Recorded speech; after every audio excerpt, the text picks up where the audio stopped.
Mrs. Draper here.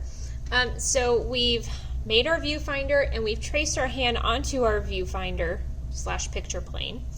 And now we're going to transfer our hand drawing to a page in our sketchbook. So make sure you title this one hand and the date. And remember we measured our window of our viewfinder and it's 6.5 by 9. So hopefully you wrote that down and hopefully yours is the same. It should be. So now we're going to make a 6.5 by 9 box in our sketchbook here. Okay. So, and I made that too low. Okay, so 9.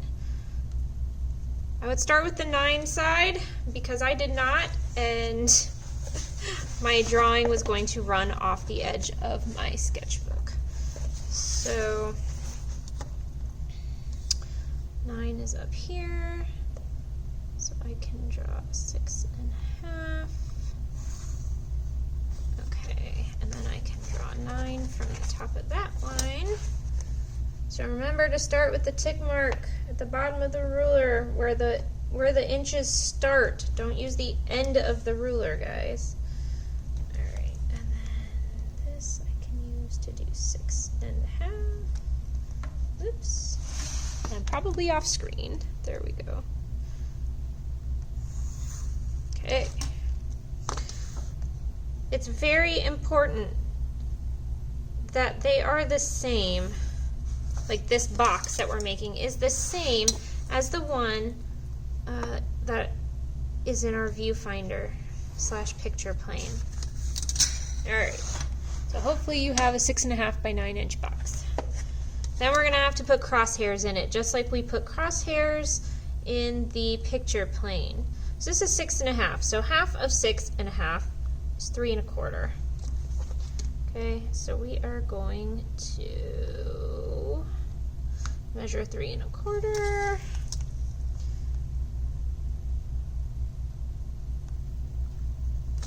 Line up our ruler. Make our line. Don't press too terribly hard. It does not need to be the darkest line. It just needs to be there. And then half of 9 is 4.5. So you're going to come down and measure from your top and bottom lines, 4.5. And then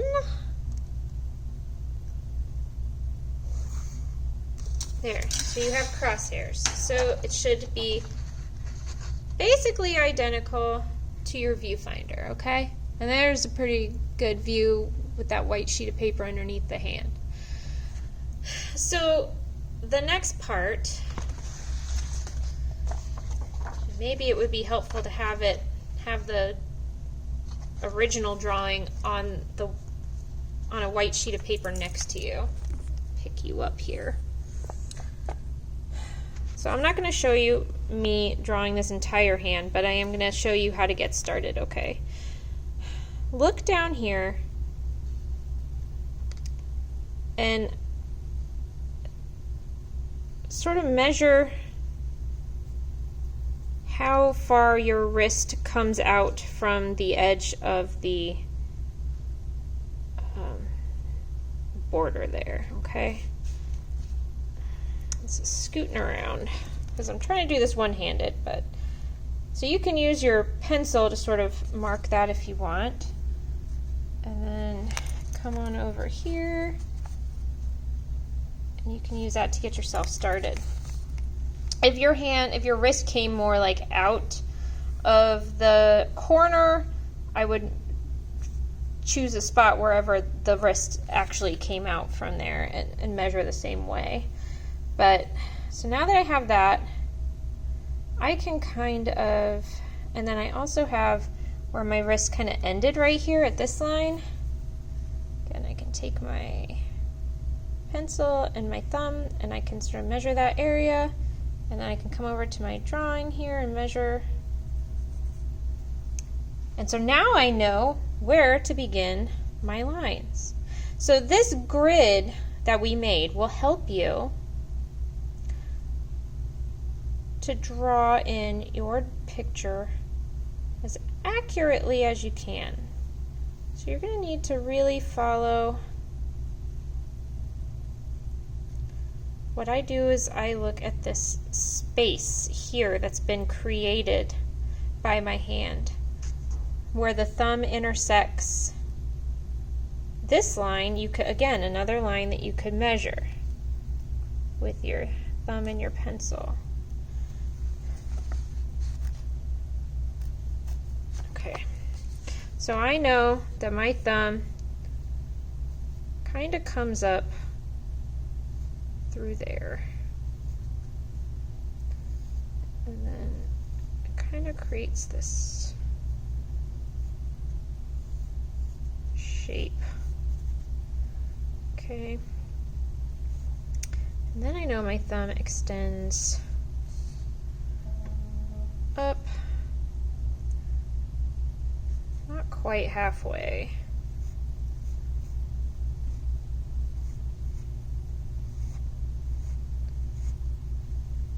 And it comes back down, and I can actually use my pencil and my thumb to measure how wide it was here. Oh, and I was pretty spot on there, though I think my thumb looks a little fatter than I'm drawing it right now. So I may have to go back and touch up some things. There's a wrinkle there. There's a wrinkle there. There's a wrinkle there. And I think it's more like that.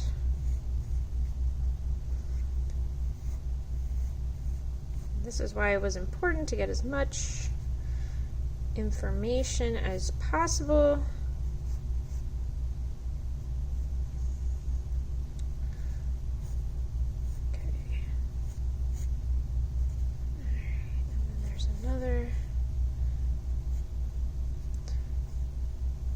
This finger kind of goes through there.